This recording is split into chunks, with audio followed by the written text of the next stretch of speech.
यहाँ आपको अपडेट करेंगे। वफाकी हुकूमत ने निजकारी कमीशन का नया बोर्ड तश्कील देने का फैसला कर लिया है। असम्बली की सर्कुलेशन के जरिए वफाकी काबीना से मंजूरी ली जाएगी। वफाकी हुकूमत ने निजकारी कमीशन का नया बोर्ड तश्कील देने का फैसला किया है। असम्बली की सर्कुलेशन के जरिए वफाकी काबीना से मंजूरी ले ली गई है। ये जानते हैं डॉन न्यूज़ के नुमाइंदे ताहिर शिरानी से। जी ताहिर, क्या वजह है नए बोर्ड तश्कील देने की और क्या पता चल सका है नए बोर्ड में कौन कौन शरीक होंगे?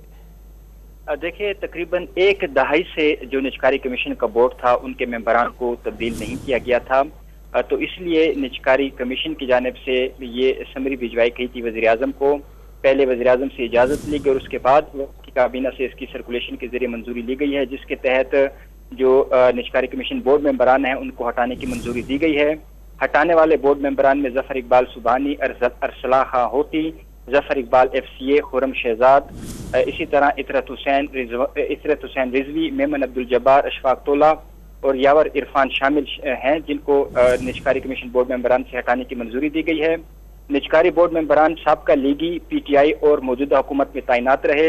निजकारी बोर्ड मेंबरान को 2013, 2014 और 2015 में तैनात किया गया। उसके बाद निजकारी कमीशन बोर्ड मेंबरान को तब्दील नहीं किया गया। इसलिए अब हुकूमत ने फैसला किया है कि निजकारी कमीशन का नया बोर्ड तश्कील दिया जाएगा और इसकी भी जो मंजूरी है वो वफाकी काबीना से ली जाएगी। जराए के मुताबिक जफर इकबाल सुबहानी और अरसला खां होती को 2013, जफर इकबाल FCA, खुरम शहजाद को 2014 और इतरत हुसैन रिजवी, मेमन अब्दुल जब्बार, अशफाक तोला, यावर इरफान को 2015 में बोर्ड मेंबरान तैनात किया गया।